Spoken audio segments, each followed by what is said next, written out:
Because those are like stuff that you can just go get at Walmart or something. Yeah, you have to sort of walk a fine line with that as well. I do know that T boosters and certain testosterone boosters can provide a bit of help, but remember, okay, you know, when we look at the chart, we see that those testicles, they're gonna get dependent on that T booster. And then let's say you decide to not take them anymore, your body was dependent on that boost. You kind of, if you stop and think about every one of these glands as a factory, the body responds on a supply and demand.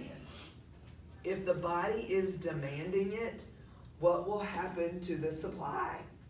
It will go up. And here's what we know. You can naturally manipulate your endocrine system by the workout that you do so that the factories make more testosterone on their own without a T booster. So I think we really need to be careful when you start to jack with your endocrine system. And I know that some people do that sort of as a last ditch help effort. I do know that some people will cycle through a T booster and then just decide to stop taking it. And the backlash of that is usually 5 pounds of body fat because the system had gotten used to the amping up of the effect. It's a domino. We have to really be careful with that. Excellent question. Yes, Cindy. Like, if you're on birth control, why doesn't that have like as much negative effects? Like, why aren't you against that? Okay, so the question was about birth control. Okay, thank goodness. And this is what we also need to remember. I know, you guys, birth control really started to even begin to be an oral or even topical or pellet or injectable birth control really started to be something that was really only started to be done in the late 60s. And I know that that sounds like forever ago to you all possibly. Do y'all realize that's relatively new in the history of learning what's really going on? And so what I am thankful for is, I'm thankful that the evidence that we have gained, that has proven to be a very good thing in people's lives, okay? So what we know is that with some women do have a harder time getting pregnant after they have been on birth control.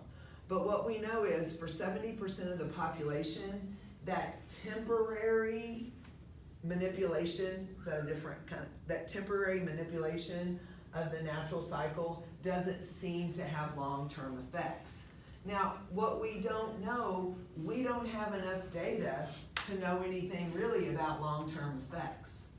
So, I mean, we're still all these, I mean, now that we say this, you guys, you all right now are kind of that first real group of people that your mom possibly cycled on and off birth control.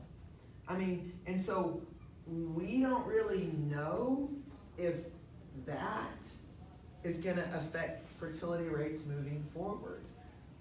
We can't know because there hasn't been enough time to establish data. Now, we're all hoping and praying. I got 2 kids in the mix. I'm hoping and praying it has nothing to do with any of those things. But we do know that we have manipulated the system a little bit. And when we talk about things from an athletic performance benefit, we're going to really talk about the good, the bad, and the ugly of birth control as it relates to athletic performance.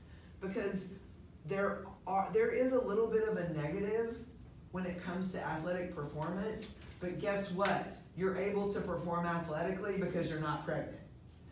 So that's a benefit, even though you're given a little here, you're getting a lot in the big picture. So, I mean, we already know some birth control methods that were used even a long time ago are not recommended anymore. You know, we're friends in here, I can tell you a lot of information. Between Cash and Carter, one of the big new birth control things was a shot called Depo-Provera. And really you get one giant shot of progesterone, which it tricks your body into thinking that you're pregnant for 3 months. And so you really don't have to worry about that. It worked, yes. What I will say is I struggled a little bit more with a little bit of body fat. And then I also, what they're seeing now is it's really not recommended as much anymore as it was. You know, it's really easy. You don't have to worry about taking the pill. You don't have to really think about, so you just go, every 3 months and get a big giant shot. It's just really not recommended anymore. Some of the outcomes of it were saying that, it was effective, but it might not have been as efficient on the body system as it was. So we're still gathering data. So don't be hesitant to explore and figure out what works for you. Yes, Colton. So have you heard about them coming out with like a birth control pill for men? Yes. How do you think that's gonna? I mean. We're not responsible enough. But it's one of those where it's a giant dose. And what the perception of that is, it's a giant dose that encourages again, we're talking like friends, it's a giant dose that tells your testicles to be on pause as far as creating semen. So what it does is it kind of makes your semen not as many in number and not quite as let's go. And that's what happens. So what we know with the birth control potential for men is the success rate is not as high, but it does reduce the odds. So, so maybe with Would that affect our testosterone drugs? and that's what we're seeing is that any time that you're asking your body to do something other than its design, there's cause and effect. Cause and effect. And you know what? This is this whole thing where we really have to understand that sometimes the benefits do outweigh the risks. Okay? About 4 years ago, I was going through a thing where even, you guys, I know you're gonna be shocked, my energy levels were low. I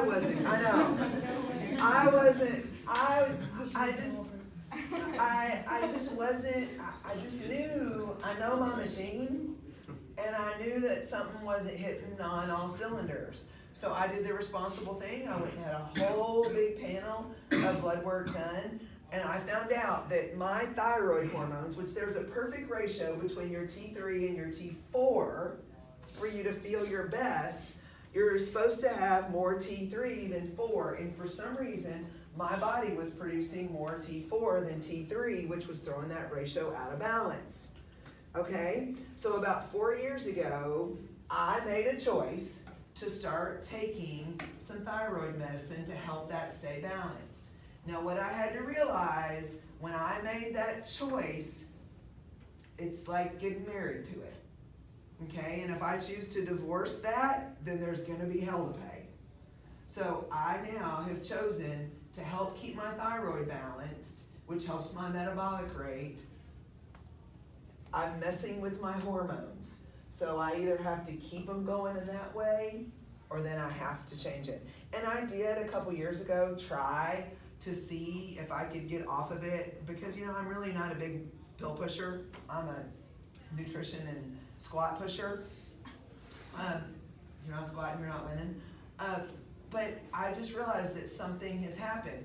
And then so I finally, this is one of these things that you need to do. I had a conversation with my mom. And I was like, man, I've had to do this. And she's like, well, I'm not surprised.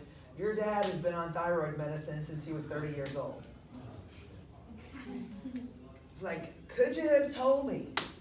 And I tend to genetically, body build and everything, favor my dad more so than my mom.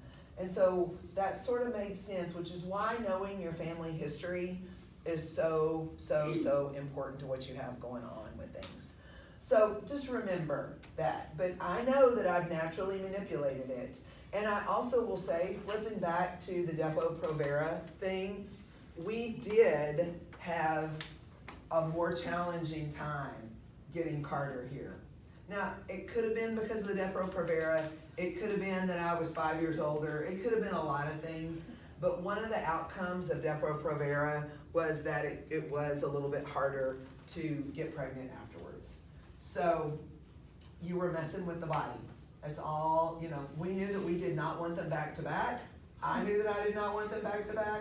So, we made that responsible decision as a couple to put a little bit of delay in there. Now, it was more delay than we wanted, but, you can't always get what you want, you get what you need. There's a song about that. You don't know that? Okay? I love it when y'all finally laugh and you're like, sometimes it takes a minute